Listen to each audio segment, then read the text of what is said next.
नमस्कार, स्वागत है। आज हम करेंगे अशोक के फूल निबंध, जो किसका है? हजारी प्रसाद द्विवेदी जी का है। उसमें वर्णित मुख्य विषय क्या है, इस पर हम चर्चा करेंगे। तो आइए देखते हैं। देखिए, ये निबंध किसका है, ये आप जरूर ध्यान में रखें कि आचार्य हजारी प्रसाद द्विवेदी द्वारा रचित अशोक के फूल, ये कैसा निबंध है? एक ललित, सांस्कृतिक और विचार प्रधान निबंध है। ये आप जरूर ध्यान में रखें कि निबंध की खासियत क्या है कि ये एक ललित निबंध की श्रेणी में आता है। इसके साथ साथ इसमें संस्कृति का भी चित्रण किया गया है और विचार प्रधान निबंध है। लेखक ने अशोक के पुष्प के माध्यम से भारतीय साहित्य, संस्कृति और इतिहास की गहन पड़ताल की है। द्विवेदी जी इससे स्पष्ट करते हैं कि अशोक का फूल केवल कालिदास के काव्य तक सीमित नहीं है, बल्कि वह उससे पूर्व भी भारतीय जीवन और चेतना में विद्यमान था। कालिदास ने उसे काव्यात्मक सुकुमारता और सौंदर्य प्रदान किया। निबंध में अशोक वृक्ष को माध्यम बनाकर भारत की प्राचीन जीवन दृष्टि, धर्म, सामाजिक संरचना और सांस्कृतिक निरंतरता का विवेचन किया है। यानी इस निबंध में अगर मूल विषय कहें या मुख्य उद्देश्य कहें द्विवेदी जी का, तो वो क्या है? वो है भारत की प्राचीन जीवन दृष्टि का चित्रण करना, भारतीय धर्म का चित्रण, सामाजिक संरचना की जो व्यवस्था है उसका चित्रण करना, और इसके साथ साथ जो भारतीय संस्कृति निरंतर विकास की ओर उन्मुख रही, उसके उतार चढ़ाव का चित्रण इसमें किया गया है। यह निबंध भारतीय परंपरा के प्रति लेखक की आस्था, पांडित्य और मानवतावादी दृष्टि को उजागर करता है। क्या है? मानवतावादी दृष्टि को उजागर करता है। निबंध में वर्णित विषय को निम्नलिखित बिंदुओं में बताया जा सकता है। निम्नलिखित बिंदुओं के माध्यम से उल्लेख किया जा सकता है। सबसे पहला क्या है? परिवर्तन और विकास का चित्रण, कि भारतीय समाज है, संस्कृति है या धर्म है, उसमें किस प्रकार परिस्थितियों के अनुसार परिवर्तन और विकास हुआ, उसका चित्रण इस निबंध में किया है। वास्तव में लेखक ने निबंध के माध्यम से परिवर्तन और विकास का चित्रण किया है। ईस्वी सन के आरंभ होने के साथ ही अशोक का पुष्प भारतीय धर्म, साहित्य और समाज में प्रवेश कर गया। यह वही काल था जब भारतीय धर्म साधना अपने स्वरूप को प्राप्त कर रही थी, यानी उसमें बदलाव आ रहा था। राम, कंदर्प, गंधर्व, यक्ष, शैव मार्ग, शक्ति साधना, वज्रयान, कोल साधना, कपालिक, आर्य और आर्येतर पुराण और साहित्य से तथ्य लेकर उन्होंने समकालीन चेतना से इसको जोड़ा है। यानी जिस समय काल में जो धर्म व्यवस्था, जाति के आधार पर जो बदलाव आ रहे थे, उनको समकालीन चेतना से जोड़ रहे हैं। कालिदास, बुद्ध, विक्रमादित्य, महादेव, जातियां, इन सभी का उल्लेख करते हुए लेखक ये स्पष्ट करते हैं कि चाहे धर्म साधना हो या कोई पद्धति, सब क्या है? परिवर्तनशील है। यानी सब में बदलाव आता है, चाहे वो किसी धर्म में हो। जैसे अगर देखिए कालिदास से जो परंपराएं चली आ रही थी, उनमें कालिदास के बाद बदलाव हुआ। उसी प्रकार बुद्ध, जो गौतम बुद्ध थे, उनके द्वारा दिए गए धर्म के सिद्धांतों में भी समय अनुसार बदलाव हुआ। चाहे वो विक्रमादित्य के सिद्धांत हो, चाहे स्वयं महादेव के ही क्यों ना हो, धीरे धीरे सभी धर्मों में धीरे धीरे परिवर्तन आया, सभी जातियों का विकास हुआ और उन जातियों की रीति नीति में परिवर्तन आता चला गया। उसी परिवर्तनशीलता का उल्लेख इस निबंध में किया है। दूसरा पॉइंट हम बनाएंगे पहाड़ी जातियों का उल्लेख। देखिए, निबंध के माध्यम से उन्होंने पहाड़ी जातियों का उल्लेख किया है। ये बताते हैं कि खुदाई के दौरान कई स्थानों से यक्षिणी मूर्तियां प्राप्त हुई है। कहाँ पर? पहाड़ी क्षेत्रों में।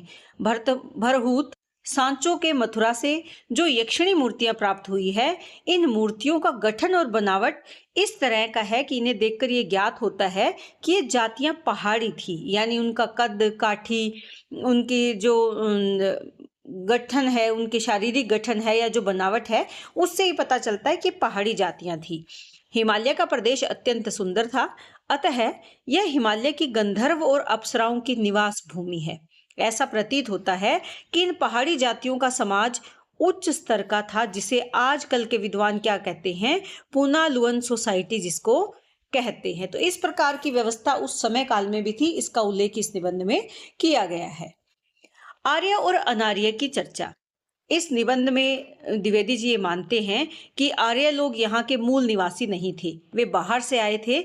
जब आर्य लोग यहाँ आए तो उन्होंने पहले से निवास कर रही यहाँ की जातियों से क्या किया? युद्ध किया। यहाँ पर पहले से निवास करने वाली जातियों में कुछ जातियां ऐसी थी जो बहुत ही गर्बीली थी। वे कभी भी हार मानने को तैयार नहीं थी, यानी उन्हें अपने वीरता पर, अपने शौर्य पर काफी गर्व था और वे हार मानने को तैयार नहीं हुई। जो जातियां बाहर से आए हुए आर्यों से सहज भाव से मिली और आर्यों की मित्र बन गई। कुछ जातियां ऐसी भी थी जिन्होंने आर्यों से मित्रता कर ली। उन जातियों के प्रति आर्यों के मन में कोई घृणा या उपेक्षा का भाव नहीं रहा। किन जातियों के प्रति? जो सहज भाव से मिली और जिन्होंने आर्यों से मित्रता कर ली। असुर, राक्षस, दानव और दैत्य ये प्रथम श्रेणी में आते हैं। कौन सी श्रेणी? जो गर्बीली थी, जो किस स्वभाव की थी? जो हार मानने को तैयार नहीं थी। जबकि यक्ष, किन्नर, सिद्ध, वानर, भालू आदि जातियां दूसरी श्रेणी में आती हैं, जो आर्यों से सहज भाव से मिली और आर्यों ने इनसे मित्रता कर ली। इन जातियों ने आर्यों से सहज भाव से मित्रता कर ली। ये जातियां बाहर से आए हुए उन आर्यों से सहज भाव से मिलजुल कर रहने लगी। बाद में हिंदू समाज इन दूसरी श्रेणियों की जातियों को अद्भुत शक्तियों का केंद्र मानता है और ये कहता है कि इनमें देवताओं के गुण हैं। किन में देवताओं के गुण हैं? वो यक्ष है, किन्नर है, सिद्ध है, वानर है, भालू है। इनमें किसके गुण हैं? देवताओं के गुण हैं। इनमें देव बुद्धि का पोषण होता है, यानी इनकी बुद्धि कैसी है? जैसे देवताओं की बुद्धि है उसी प्रकार की कल्याणकारी इनकी बुद्धि है। जबकि कुछ जातियां जो घमंडी थी, गर्वीली थी, उन्होंने आर्यों से युद्ध किए, उन्होंने आर्यों से वो सहज भाव से नहीं मिली और आर्यों की वो दुश्मन बनी रही। अगला जो पॉइंट है वो क्या है? संसार की प्रवृत्ति, यानी संसार की प्रवृत्ति कैसी है उसका भी चित्रण यहाँ पर किया गया है। द्विवेदी जी मानते हैं कि संसार की प्रवृत्ति क्या है कि जिससे और जब तक काम निकलता रहता है तब तक वह उसे याद रखता है, यानी स्वार्थमयी प्रवृत्ति है संसार की। जब तक जिससे कोई काम है तब तक तो उससे वास्ता रखा जाता है, उससे मेलजोल रखा जाता है, उसे याद रखा जाता है, लेकिन जैसे ही उसका स्वार्थ निकला उसे भुला दिया जाता है। इसीलिए कहते हैं कि दुनिया बड़ी भुलक्कड़ है। जितने से स्वार्थ सदता है उतना ले लेती है, बाकी सब फेंक कर आगे की तरफ बढ़ जाती है। यानी जितना स्वार्थ, जहां तक स्वार्थ सिद्ध होता है तब तक तो वो मित्रता बनाए रखती है, लेकिन जैसे ही उसका काम निकल जाता है वो उसको भूल जाती है। लगता है अशोक के पुष्प से उसका स्वार्थ सधा नहीं, तभी तो उसे भुला दिया गया, यानी उसकी स्वार्थ पूर्ति हुई ही नहीं। वो उन्हें अपने किसी कार्य का नहीं लगा, अपने वो स्वार्थीपन के कारण हमने अशोक के फूल को भुला दिया। यह संसार अशोक के पुष्प को क्यों याद रखे? प्रश्न करते हैं, क्यों रखे? संसार स्वार्थी है। ये सारा संसार ही स्वार्थ का अखाड़ा है। यानी संसार की प्रवृत्ति कैसी है? संसार की प्रवृत्ति स्वार्थी है। इसीलिए उसने अपने स्वार्थ सिद्धि के लिए अशोक के फूल को भुला दिया, क्योंकि अब वो उसे अपने किसी काम का नहीं लगा। अगला हम यहाँ पर पॉइंट बनाएंगे, विश्व की अनेक संस्कृतियों का मिश्रण। इस निबंध में इस बात का चित्रण किया गया है कि भारत जो है वो एक विचित्र देश है, क्योंकि यहाँ की जो संस्कृति है उसमें विश्व की अनेक संस्कृतियों का मिश्रण है। भारत में समय समय पर अनेक जातियां, असुर, आर्य, शक, हूण, नाग, गंधर्व आदि आई और यहीं पर बस गई। ये जातियां यहाँ पर रहकर वापस नहीं गई और अपनी संस्कृति का गहरा प्रभाव भारतीय संस्कृति पर छोड़ गई। यानी कुछ जातियां थी जिन्होंने आकर भारत को अपना रहने का स्थान बनाया, लेकिन कुछ जो जातियां वापस भी चली गई, वापस जाने के बाद भी उनकी संस्कृति का प्रभाव भारतीय संस्कृति पर पड़ा रहा या पड़ा। इन सभी का भारतीय संस्कृति में विकास और समृद्धि में उल्लेखनीय योगदान है। यानी वर्तमान जो भारतीय संस्कृति है उसमें अनेक जातियों का योगदान है। आज समूचे विश्व में हिंदू रीति नीति के नाम से जो भारतीय संस्कृति प्रसिद्ध है वह वास्तव में आर्यों और यहाँ रहने वाली अनेक दूसरी जातियों का मिला जुला रूप है। इसमें विभिन्न जातियों की संस्कृति का मिश्रित रूप दृष्टिगोचर होता है, दिखाई देता है। यानी भारत कैसा देश है? अनेक जातियों का देश है, इसीलिए इसमें अनेक संस्कृतियों का मिश्रण दिखाई देता है। अगला जो हमारा पॉइंट है वो क्या है? नवीन युग का संदेश। भारतीय परंपरा में अशोक के फूल दो प्रकार के पाए जाते हैं, एक तो श्वेत यानी सफेद रंग का और दूसरा लाल रंग का। श्वेत जो पुष्प है वो किस काम में आता है? वो तांत्रिक क्रियाओं की सिद्धि के लिए उपयोगी है। लेकिन जो लाल पुष्प है वो स्मृति वर्धक माना गया है, यानी उससे याददाश्त बढ़ती है। द्विवेदी जी का मानना है कि मनोहर, रहस्यमय एवं अलंकार में दिखने वाला अशोक का वृक्ष विशाल सामंती सभ्यता की रुचि का प्रतीक है। यानी जो उच्च वर्ग है, जो सामंत वर्ग है, उसकी रुचि का प्रतीक इन्होंने किसको माना है? लाल पुष्प को माना है। सामंती व्यवस्था के ढह जाने के साथ साथ अशोक के वृक्ष की महिमा भी नष्ट होने लगी। उसी प्रकार जिस प्रकार नए युग में सामंती प्रवृत्तियां नष्ट होने लगी, जब कामगार या सामान्य वर्ग आगे आने लगा समाज में और सामंत वर्ग समाप्त होने लगा, उसी प्रकार अशोक का फूल भी धीरे धीरे अपनी महिमा को खोने लगा और उनके स्थान पर मध्यम वर्ग के सामान्य जन का उदय हुआ। और इसी उदय के साथ दो चीजों को हमने भुला दिया, एक तो सामंती प्रवृत्तियों को हमने नष्ट कर दिया और दूसरा क्या है? अशोक वृक्ष की महिमा को हम भूल गए। तो ये नए युग का परिवर्तन का संदेश हमें अशोक के फूल से मिलता है। अगला जो हमारा पॉइंट है वो क्या है? मनुष्य की जिजीविषा की अमरता। जिजीविषा क्या है? जीने की इच्छा, उसके जीने की शक्ति। हजारी प्रसाद द्विवेदी जी ये मानते हैं कि मनुष्य की जीवट जिजीविषा यानी जीने की जो शक्ति है, जीने की जो इच्छा शक्ति है, लेखक का मानना है कि दुनिया की सारी चीजें मिलावट से परिपूर्ण है। कोई भी वस्तु अपने विशुद्ध रूप में उपलब्ध नहीं है, यानी शुद्ध रूप में हमारे सामने नहीं है। क्यों? क्योंकि उसमें वो मिलावट है। केवल एक ही चीज विशुद्ध है, वो क्या है? वह है मनुष्य की दुर्दम जिजीविषा। यानी एक ही चीज है जो अशुद्धता से रहित है, वो है मानव की जीने की शक्ति।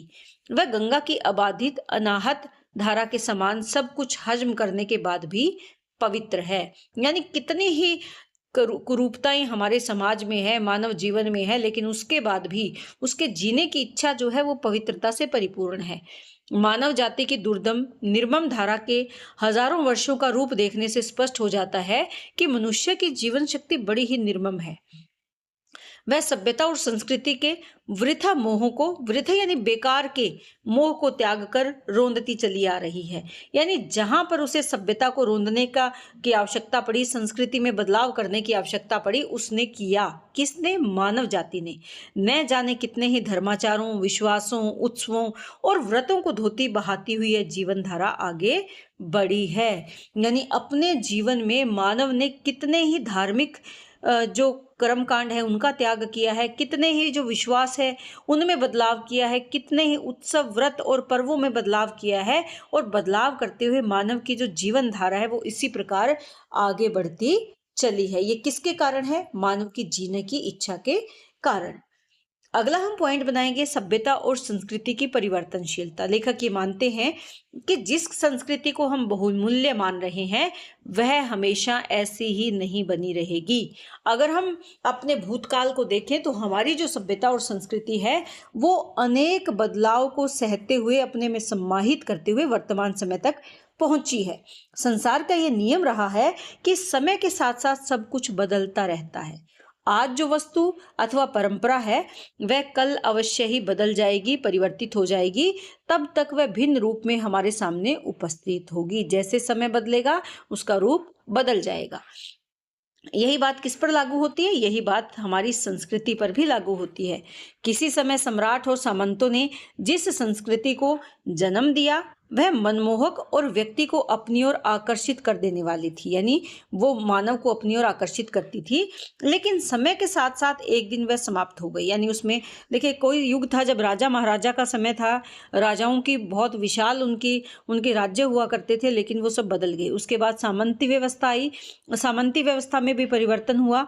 अगर वर्तमान समय में भी देखें तो किसी की सत्ता एक साथ एक समय के लिए होती है, उसके बाद उसमें परिवर्तन अवश्य होता है। इसके पश्चात धर्म के आचार्यों ने जिस ज्ञान और वैराग्य को बहुमूल्य समझा उसे समाज में प्रतिष्ठित भी किया, मान्यता भी मिली, लेकिन उसका अस्तित्व भी धीरे धीरे क्या हो गया? खत्म हो गया। मध्य युग में मुस्लिम शासकों के अनुकरण पर, यानी उनकी नकल करते हुए जो रसिक संस्कृति समाज में उमड़ी, रसिक यानी रस लेने वाली जो मोह माया में उलझने वाली या जीवन में आनंद को महत्व देने वाली जो संस्कृति हमारे सामने आई, ऐशो आराम से जीवन जीने की जो संस्कृति हमारे सामने आई, वह भी धीरे धीरे भाम बनकर न जाने कहाँ उड़ गई, यानी समय के साथ वो भी समाप्त हो गई। हमारी वर्तमान संस्कृति भी मध्ययुगीन रसिकता से निर्मित है और वह व्यावसायिक भी है, लेकिन रसिकता के साथ साथ किसको अपनाया? व्यावसायिकता को अपनाया। पर एक दिन इस व्यावसायिक संस्कृति का कमल भी मुरझाकर नष्ट हो जाएगा। समय बड़ा बलवान है, इसके प्रहार से आज तक कोई नहीं बच पाया है। द्विवेदी जी कहना चाहते हैं कि जैसे पहले वाली सभ्यता और संस्कृति नहीं रही, वैसे ही एक समय आएगा जब वर्तमान सभ्यता और संस्कृति भी बदल जाएगी। क्यों? क्योंकि इसका स्वभाव है परिवर्तनशीलता। यहाँ पर कहते हैं कि बीती बात विसार दे, जो समय था चला गया, अब उसे भूल जाना चाहिए और नए के साथ आगे बढ़ना चाहिए। इसी बात का संदेश यहाँ पर देना चाहते हैं। ये कहते हैं कि अशोक का फूल आज भी अपनी मौज में है, जिसमें वह 2000 वर्ष पहले था, जैसे था वैसे आज भी है। उसका कहीं से कुछ नहीं बिगड़ा, वह उसी मस्ती में हंस रहा है। बदलते हुए समय और परिस्थितियों का उस पर कोई प्रभाव नहीं है। माना कि मानव ने उसे भुला दिया, लेकिन उसने अपनी प्रकृति को नहीं छोड़ा है। वह उसी मस्ती में झूम रहा है। परंतु जो लोग उसके महत्व को प्राचीन समय से देख चुके हैं, वह उसकी महत्ता की क्षति को देख दुखी होते हैं। यानी पुराने समय में जो उसकी मानता थी, जो उसकी महत्ता थी, वो खत्म हो गई है। हमने वर्तमान संस्कृति के लोग अशोक के पुष्प को महत्व नहीं देते। इसी बात को देखकर आचार्य यहाँ पर दुखी होते हैं। उन दुखी लोगों में से एक लेखक स्वयं भी है, जो अशोक के फूलों की दुर्दशा देख आहत है, दुखी है। लेखक ये मानते हैं कि अशोक आज भी ज्यों का त्यों अपने अस्तित्व के लिए अपनी मस्ती में झूम रहा है, अपने आप को बचाए रखे हुए है। मनुष्य उसे देख अपनी मनोवृत्तियों के अनुसार उससे आनंदित हो सकता है तथा दुखी भी हो सकता है। जो उसके वैभव को जानते हैं वो दुखी होंगे, और जो उसकी मनोवृत्तियों को देखेंगे, उसकी सुंदरता को देखेंगे, वो उससे आनंद भी प्राप्त करेंगे। जैसे कालिदास और मैंने अपनी अपनी मनोवृत्तियों के चलते उसमें रस का अनुभव किया। जैसी हमारी मनोशक्ति थी, हमारी सोचने की शक्ति थी, उसी के अनुसार हमने अपना रस लिया। कालिदास ने उसे अपने काव्य में स्थान दिया, और मैं यानी स्वयं लेखक उसकी सुंदरता को देखकर मोहित है, लेकिन वर्तमान अवस्था को देखकर वो दुखी है।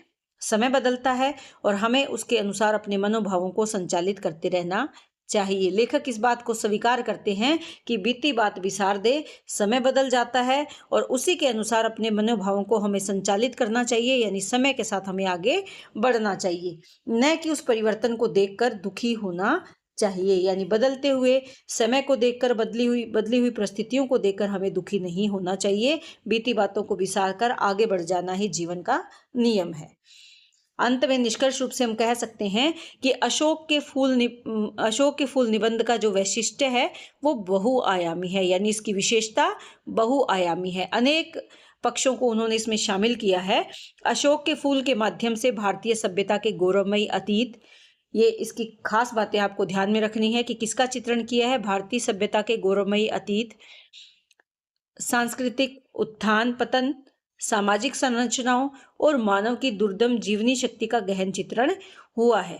द्विवेदी जी संस्कृति को स्थिर नहीं बल्कि क्या मानते हैं? गतिशील मानते हैं। यानी संस्कृति गतिशील है, वो बदलती है। वे स्पष्ट करते हैं कि सब कुछ में मिलावट है, सब कुछ अविशुद्ध है। शुद्ध है तो केवल क्या है? मनुष्य की जिजीविषा है। यही जिजीविषा समाज और संस्कृति का निरंतर सृजन करती है, निर्माण करती है, उसमें नयापन लेकर आती है।